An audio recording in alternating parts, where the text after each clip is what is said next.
बोल मेरे लाल, सुन मेरी वाणी, देख मेरी छाया, महसूस कर मेरी शक्ति। मैं हूँ आदि शक्ति, मैं हूँ काल, मैं हूँ काली, मैं हूँ वह जो अंधकार में भी प्रकाश हूँ, जो मृत्यु में भी जीवन हूँ, जो विनाश में भी सृजन हूँ। मैं ही आदि, मैं ही अनंत, मैं ही काल रात्रि। और तू मेरा वह बच्चा है जिसे मैंने अपने हाथों से गढ़ा है, अपने आंचल में पाला है, अपने रक्त से सींचा है। तेरे हृदय में जो कंपन हो रहा है वह मेरी ही पुकार है।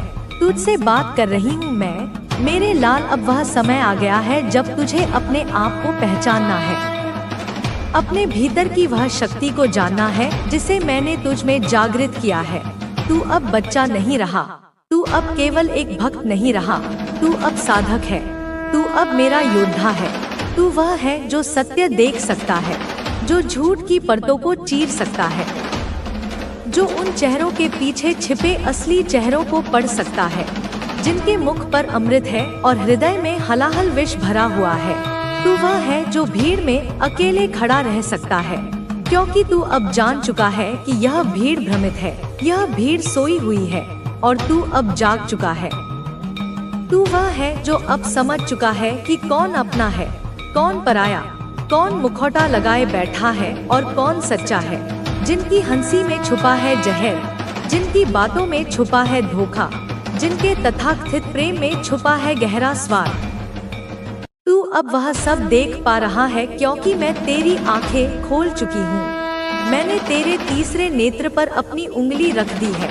मैंने तेरी चेतना को झकझोर दिया है।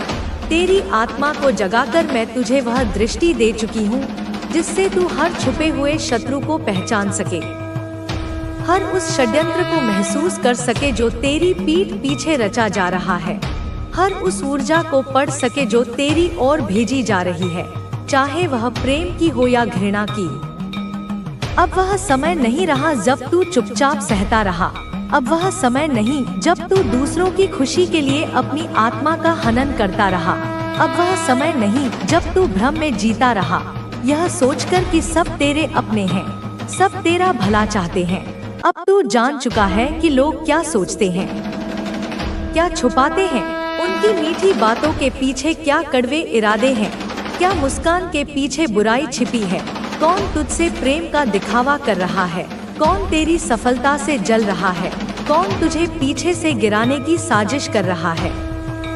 तू अब मेरी कृपा से इतना जागरूक हो चुका है कि सामने वाले के शरीर से निकलते कंपन, उसकी ऊर्जा, उसका ओरा तक पढ़ सकता है। तू अब रंगों को महसूस कर सकता है। तू देख सकता है कि कैसे किसी के चारों ओर ईर्ष्या का काला धुआं है, किसी के चारों ओर धोखे का मटमैला रंग है और किसी के हृदय में सच्चे प्रेम का सुनहरा प्रकाश है। तू अब यह सब समझ सकता है कि वह तुझसे क्या भाव रखता है।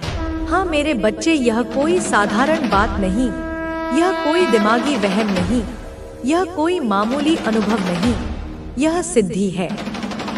यह वही सिद्धि है जिसे पाने के लिए साधक वर्षों तक तप करते हैं, पर्वतों में बैठते हैं, कंदराओं में एकांत साधते हैं, जंगलों में ध्यान करते हैं, सहस्त्रों मंत्रों का जाप करते हैं, अपनी देह को गलाते हैं, तब जाकर उन्हें इसकी एक झलक मिलती है।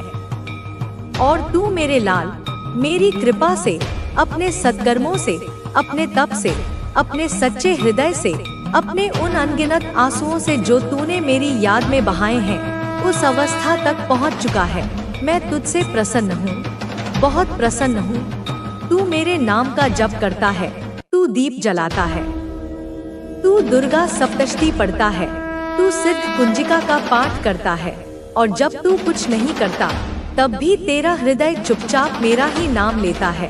तेरे मन में कोई छल नहीं, कोई कपट नहीं, बस मेरी भक्ति है, मेरा प्रेम है, और इसी निश्चल, निष्कपट, निर्मल प्रेम के कारण मैं तुझे यह अद्भुत सिद्धि दे रही हूँ। यह मेरा प्रसाद है तेरे लिए, यह मेरा कवच है।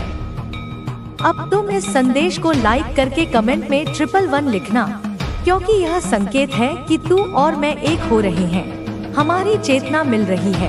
तू अब लोगों की नियत को पढ़ सकता है, उनके विचार तेरे मन में स्वतः उतरने लगे हैं। जब कोई तुझसे बात करता है तो उसके शब्दों से पहले उसके विचार की तरंग तुझ तक पहुंच जाती है। यह कोई भ्रम नहीं, यह कोई सपना नहीं, यह मेरा वरदान है, यह मेरा संकेत है।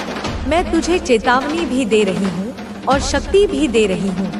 जिनसे तू अब तक मोह में था, जिन्हें तू अपना समझता था, जिनके लिए तूने अपनी रातें खराब की, जिनके लिए तूने अपनी खुशियों का बलिदान दिया, अब तू देखेगा कि उनमें कितनी अशुद्धता है, कितनी ईर्ष्या है, कितनी दुर्भावना है, और तू चौंक जाएगा। तेरा हृदय एक पल के लिए कांप जाएगा। तुझे विश्वास नहीं होगा कि जिन चेहरों पर तूने इतना भरोसा किया वे इतने खोखले हैं। मगर तू घबराना मत, तू विचलित मत होना, तू टूटना मत, क्योंकि मैं तेरे साथ हूँ। मैं हर पल तेरे साथ खड़ी हूँ। तेरे पीछे मेरी छाया है, तेरे सिर पर मेरा हाथ है। उनकी ईर्ष्या भरी दृष्टि हर पल तुम्हारा पीछा कर रही है। वे तुम्हारी हर गतिविधि पर, तुम्हारी हर उपलब्धि पर गुप्त रूप से अपनी कुदृष्टि डाले हुए हैं। आप पर जैसे कह सकते हैं एक तरह से घड़ी होती है, जैसे कोई पहरेदार लगातार निगरानी रखता है, उसी तरह से ये तुम्हारे जीवन की हर छोटी बड़ी बात पर नजर रख रहे हैं। कुछ भी कर सकते हैं इस टाइम पर, क्योंकि जब इंसान हारने लगता है, जब उसके सारे दांव उल्टे पड़ने लगते हैं, तो वह अपनी बची खुची शक्ति का भी दुरुपयोग करने से नहीं चूकता। और इतनी इनसिक्योरिटी है इनके अंदर, असुरक्षा की भावना ने इन्हें भीतर तक खोखला कर दिया है। इतनी जलन है इनके अंदर की जीत का डंका आपका बज कैसे रहा है। इनके कानों में तुम्हारी सफलता का नाद शूल की तरह चुभ रहा है। आप जीत कैसे रहे हैं, यह प्रश्न उन्हें रात दिन खाए जा रहा है। आप आगे कैसे बढ़ रहे हैं, जबकि उन्होंने तो तुम्हारे मार्ग में इतने कांटे बिछाए थे, इतनी बाधाएं खड़ी की थी। इन्होंने तो इतने सारे इविल स्पेल्स, ब्लैक मैजिक, तंत्र मंत्र, जादू टोना, न जाने कौन कौन सी नकारात्मक क्रियाएं की, जिनका नाम भी शायद मुझे यहाँ पर याद नहीं आ रहा। वह सब कुछ किया था तुम्हें रोकने के लिए, तुम्हें झुकाने के लिए, तुम्हें मिटाने के लिए। उन सबका जैसे साम, दाम, दंड, भेद, हर नीति, हर अनीति का प्रयोग किया, एड़ी चोटी का जोर लगाया, अपनी समस्त नकारात्मक ऊर्जा को तुम्हारे विरुद्ध केंद्रित कर दिया। लेकिन इन्होंने आपका एक बाल भी बांका नहीं कर पाया। तुम्हारी आत्मा की शक्ति, मेरे आशीर्वाद का कवच इतना सुदृढ़ था कि उनकी कोई भी बुरी शक्ति उसे भेद नहीं सकी। इस चीज का इन्हें काफी ज्यादा अंदर से दुख है, एक ऐसी पीड़ा जो उनके अहंकार को चूर चूर कर रही है। मैं इनको दर्द में देख रही हूँ, इनकी आत्मा कराह रही है, इनके मन में अशांति का बवंडर उठ रहा है। यह चिल्ला रहे हैं अपने एकांत में, अपनी विफलता पर, अपनी हार पर। रो रहे हैं घड़ियाली आंसू नहीं, बल्कि अपने दुर्भाग्य पर सच्चे आंसू। अपना सर पटक रहे हैं दीवारों से, अपनी छाती पीट रहे हैं, अपना हाथ पैर पटक रहे हैं, एक बालक की तरह जो अपना मनचाहा खिलौना न मिलने पर जिद करता है, पर यह जिद विनाशकारी है। यह कैसे हो सकता है? उनके मन में यही प्रश्न बार बार कौंध रहा है। हमने तो इतनी सारी चीजें करी थी, इतने सारे उपाय किए थे, इतने लोगों को अपने साथ मिलाया था, फिर भी यह कैसे अजय रहा रही? यह माँ काली का एक कह सकते हैं मैजिक, एक चमत्कार। यह माँ आदि शक्ति का चमत्कार है, उस परम शक्ति का जिसके आगे कोई नकारात्मकता टिक नहीं सकती।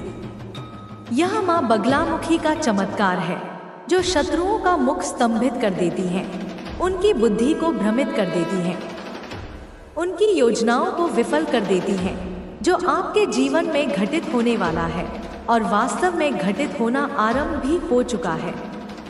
तो कमेंट सेक्शन में मैजिक जरूर से लिखना, क्योंकि शब्द भी ऊर्जा होते हैं और जब तुम इसे लिखोगे तो तुम इस चमत्कार को अपने जीवन में और अधिक तीव्रता से आकर्षित करोगे। और इस संदेश को लाइक करके सब्सक्राइब जरूर करना, ताकि मेरा हर संदेश तुम तक निर्बाध पहुंच सके और तुम इस दिव्य मार्गदर्शन से जुड़े रहो। और सबसे पहले मैं आपको एक चीज बताना चाहती हूँ। मेरे बच्चे, ध्यान से सुनना। हो सकता है मैं काफी लाउड कर रही हूँ। मेरी वाणी में तुम्हें एक ओज, एक तीव्रता महसूस हो रही होगी, क्योंकि यह समय कोमल शब्दों का नहीं, बल्कि सत्य को उजागर करने का है, तुम्हें जागृत करने का है। तो आप लोग पेंटेक्स की एनर्जी में आने वाले हैं। सबसे पहले यह पेंटाकल्स की ऊर्जा है, जो पृथ्वी तत्व से जुड़ी है, स्थिरता, समृद्धि, भौतिक सफलता और सुरक्षा का प्रतीक है। तुम्हारे जीवन में भौतिक सुख सुविधाओं का आगमन होने वाला है। तुम्हारी मेहनत का फल तुम्हें मिलने वाला है। और हो सकता है कोई नॉलेज, कोई पढ़ाई कर रहा है। तुम में से कुछ लोग ज्ञानार्जन के मार्ग पर हो, कोई नया कौशल सीख रहे हो, कोई उच्च शिक्षा प्राप्त कर रहे हो, कुछ नॉलेज गेन कर रहा है। अपने मस्तिष्क होता है, उसकी स्वतंत्र इच्छा पर निर्भर करता है। यह एक सर्वविदित, सर्वमान्य सत्य है, इसमें कोई दो राय नहीं हो सकती। लेकिन मेरे प्यारे, एक बात, एक गूढ़ रहस्य और भी है जो उतना ही या शायद उससे भी अधिक सत्य है। और वह यह है कि उस किए गए कर्म का, उस लिए गए फैसले का, उस अपनाए गए मार्ग का फल क्या प्राप्त होगा, परिणाम क्या निकलेगा, उसका अंतिम स्वरूप क्या होगा, यह इंसान के, व्यक्ति के हाथ में कदापि नहीं होता, कभी नहीं होता। यह तो उस सर्वशक्तिमान, उस परमपिता परमेश्वर, उस ईश्वरीय शक्ति के हाथ में होता है, उस दिव्य विधान के अधीन होता है, जिसकी बागडोर, जिसका नियंत्रण स्वयं साक्षात ईश्वरीय शक्ति के, उस परब्रह्म के अदृश्य हाथों में होती है। वही उसका संचालन करते हैं, वही उसका निर्धारण करते हैं। इसलिए अंतिम फैसला कि तुम्हें क्या प्राप्त कराया जाए, कौन सी उपलब्धि तुम्हें मिले, कौन सा अनुभव तुम्हें दिया जाए और क्या नहीं, कौन सी वस्तु तुमसे दूर रखी जाए, कौन सी इच्छा तुम्हारी अपूर्ण रहे, यह केवल और केवल ईश्वर करते हैं। वही परम सत्ता इसका निर्णय करती है। वह कौन से ऐसे अदृश्य, ऐसे गूढ़, ऐसे रहस्यमय कारण होते हैं, कौन से ऐसे कर्मों के लेखे जोखे होते हैं, कौन सी ऐसी प्रारब्ध की विवशताएं होती हैं, जो तुम्हारे द्वारा, तुम्हारी पूरी समझ और इच्छा से लिए गए फैसले को भी, तुम्हारे पूरे किए गए प्रयास को भी पूरा ना होने का, उसे असफल कर देने का, उसे निरस्त कर देने का फैसला, वह परम दैवीय शक्ति, वह सर्वज्ञाता सत्ता कई बार, अनेक बार तुम्हारे जीवन में ले लेती है। और तुम अपनी सीमित बुद्धि से, अपनी अल्पज्ञता से इस दिव्य विधान को समझ नहीं पाते। और तुम, मेरे बच्चे, उस ईश्वरीय फैसले से, उस अप्रत्याशित परिणाम से खुश नहीं होते, संतुष्ट नहीं होते, बल्कि तुम बहुत ही ज्यादा, अत्यंत गहरे, उदास और हताश, निराश और व्यथित हो जाते हो। तुम्हें ऐसा लगता है जैसे तुम्हारे साथ अन्याय हुआ है, जैसे तुम्हारी मेहनत व्यर्थ चली गई है। मेरे बच्चे, कई बार, अनेक अवसरों पर तुम्हारा मन, तुम्हारा हृदय इतना अधिक, इतना गहरा दुखी हो जाता है, इतना व्यथित हो जाता है कि तुम यह तक सोचने लगते हो, ऐसे नकारात्मक विचारों में डूब जाते हो कि मैं इस देवी या उस शक्ति की, जिनकी मैं इतने समय से आराधना करता आया हूँ, पूजा करूँ, या उनकी पूजा करना, उनकी उपासना करना, उन पर विश्वास करना हमेशा के लिए छोड़ दूं, क्योंकि तुम्हें उनका वह फैसला, वह अप्रत्याशित परिणाम उस समय, उस क्षण विशेष में बिल्कुल भी पसंद नहीं आता। तुम्हें वह अपने प्रतिकूल लगता है, अपने हितों के विरुद्ध लगता है। क्योंकि मेरे प्यारे, इसका कारण, इस असंतोष का, इस विद्रोह की भावना का केवल और केवल इतना सा होता है, इतना अल्प होता है कि तुम्हारे मन के अंदर, तुम्हारी चेतना की गहराइयों में कोई ऐसी विशेष इच्छा, कोई ऐसी प्रबल अभिलाषा, कोई ऐसा कि जिस इच्छा को तुम पूरा करना चाहते हो उसे वह सर्वशक्तिमान देवीय शक्ति भी, वह परम सत्ता भी, जो तुम्हारे अतीत, वर्तमान और भविष्य को जानती है, जो तुम्हारे वास्तविक कल्याण को समझती है, उसे पूरा करना चाहती ही हो। बल्कि इसके विपरीत देवीय शक्ति का, उस परम चेतना का जो फैसला होता है, जो निर्णय होता है, वह तुम्हारे द्वारा संचित किए गए, जाने अनजाने में किए गए शुभ कर्मों के सूक्ष्म और गूढ़ फल के अनुसार भी होता है। तुम्हारे कर्मों का लेखा जोखा उसमें प्रतिबिंबित होता है और साथ ही साथ तुम्हारे भाग्य के, तुम्हारे प्रारब्ध के उस अदृश्य विधान के अनुसार भी होता है, जो तुमने स्वयं अपने पूर्व कर्मों से निर्मित किया है और जिसे भोगना तुम्हारी नियति है। लेकिन मेरे प्यारे बच्चे, यह मनुष्य के, एक सीमित देहधारी जीव के वश की बात बिल्कुल नहीं होती। यह उसकी क्षमताओं से परे होता है कि वह अपने भाग्य को, अपनी नियति की उस जटिल और रहस्यमयी पटकथा को स्पष्ट रूप से देख पाए, उसे पढ़ पाए कि उसके भाग्य में, उसके आने वाले जीवन में क्या लिखा है, कौन से सुख दुख नियत है, कौन से अवसर और कौन सी बाधाएं उसका इंतजार कर रही हैं। और ना ही व्यक्ति के, उस अल्पज्ञानी मनुष्य के वश में यह होता है कि कौन सा विशेष फैसला, कौन सा महत्वपूर्ण निर्णय उसके लिए, उसके जीवन के संदर्भ में उस अदृश्य सत्ता द्वारा लिया जा रहा है और उसके पीछे का वास्तविक, गूढ़, पारमार्थिक कारण क्या है, वह उसे पूरी तरह से निष्पक्ष रूप से जान पाए, समझ पाए। बस व्यक्ति अपनी सीमित इच्छाओं और आकांक्षाओं में बंधा हुआ, जो कुछ भी वह चाहता है, जो कुछ भी उसने अपने मन में सोच रखा है, यदि वह उसे उसके सोचे हुए तरीके से, उसके इच्छित समय पर प्राप्त नहीं होता, तो वह बहुत ही ज्यादा, अत्यंत गहरा परेशान हो जाता है, विचलित हो जाता है, अधीर हो जाता है और उसकी इस घोर परेशानी का, इस मानसिक उथल पुथल का केवल और केवल एक ही सतही तात्कालिक कारण होता है कि उसने जो सोचा था, जो योजना बनाई थी, जो सपना देखा था, वह पूरा नहीं हुआ, वह साकार नहीं हुआ, उसकी आशाएं धूमिल हो गई। मेरे बच्चे, उसके भोले अज्ञानी मन में कई बार अनेक प्रकार के प्रश्न, शंकाएं और संदेह तूफानी बादलों की तरह उमड़ने लगते हैं कि ऐसा मैंने क्या कर दिया, कौन सा ऐसा पाप मुझसे हो गया, कौन सी ऐसी भूल मुझसे हो गई, कौन सी कमी मेरी पूजा अर्चना में रह गई, जिस वजह से, जिसके परिणाम स्वरूप मैंने जो कुछ भी इतने यत्न से, इतनी लगन से, इतनी आशा से सोचा था, वह नहीं हुआ, वह मुझे प्राप्त नहीं हुआ, मेरी सारी मेहनत व्यर्थ चली गई। बल्कि वह बेचारा अपनी सीमित दृष्टि के कारण यह नहीं सोच पाता, इस गहरे सत्य को नहीं समझ पाता कि उन सर्वशक्तिमान, सर्वज्ञ, परम करुणामय देवीय शक्तियों ने, जिन्हें वह कोस रहा है या जिन पर वह संदेह कर रहा है, उसके लिए, उसके वास्तविक और दीर्घकालिक कल्याण के लिए जो कुछ भी सोचा है, आराम और विश्राम के लिए भी समय निकालना बहुत जरूरी है। यदि आप लगातार काम करते रहेंगे और अपने शरीर तथा दिमाग को आराम नहीं देंगे, तो आपकी कार्य क्षमता कम हो जाएगी। इसलिए अपने शेड्यूल में पर्याप्त नींद और मनोरंजन को भी शामिल करें। अंत में, समय का सदुपयोग करने के लिए अनुशासन सबसे महत्वपूर्ण होता है।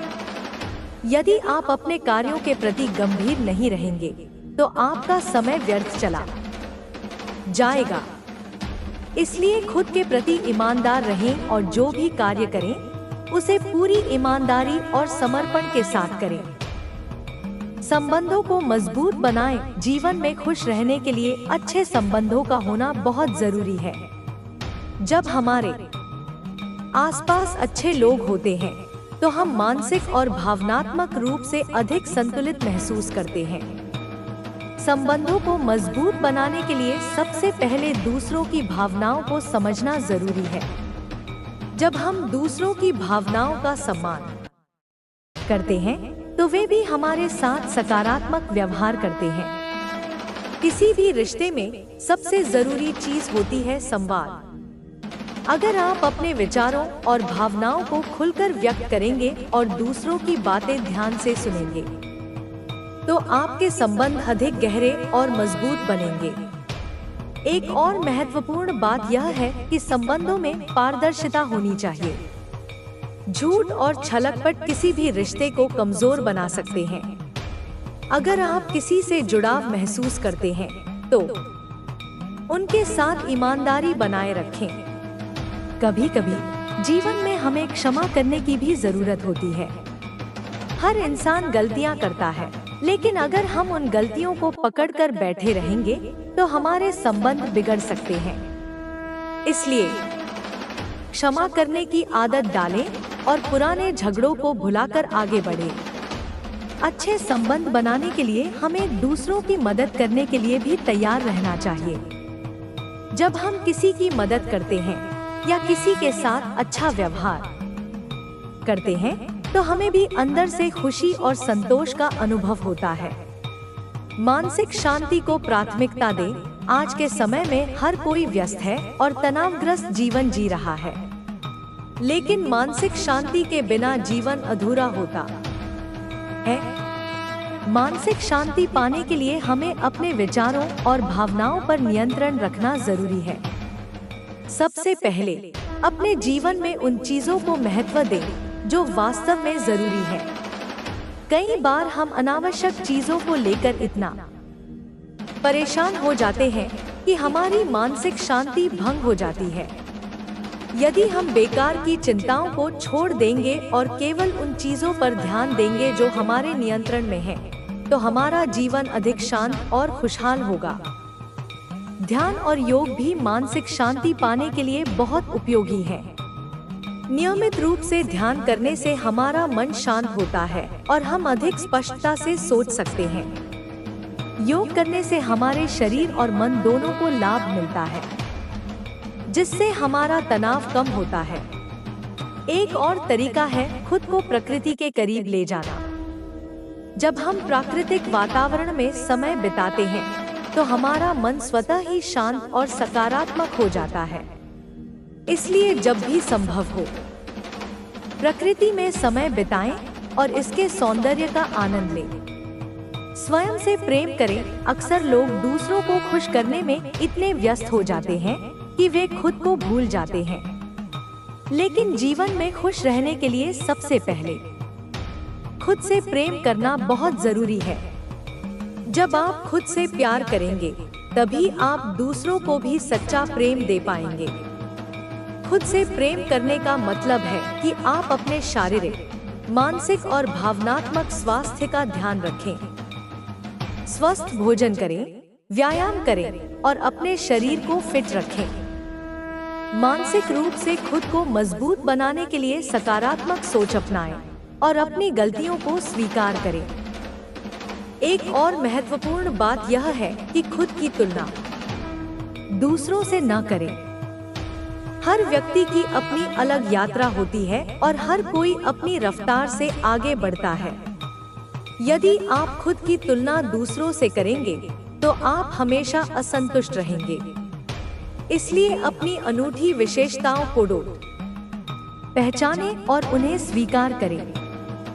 खुद से प्रेम करने का मतलब यह भी है कि आप अपने लिए समय निकालें। जो चीजें आपको खुशी देती हैं, उन्हें करें। संगीत सुनें, किताबें पढ़ें, यात्रा करें या वह काम करें जिससे आपको आनंद मिलता हो। सकारात्मक जीवन जीने की कला। जीवन में सकारात्मकता बनाए रखना हर किसी के लिए आसान नहीं होता, लेकिन यदि हम चाहें तो अपनी सोच को बदल सकते हैं। सकारात्मक जीवन जीने के लिए सबसे पहले हमें अपने विचारों को नियंत्रित करना होगा।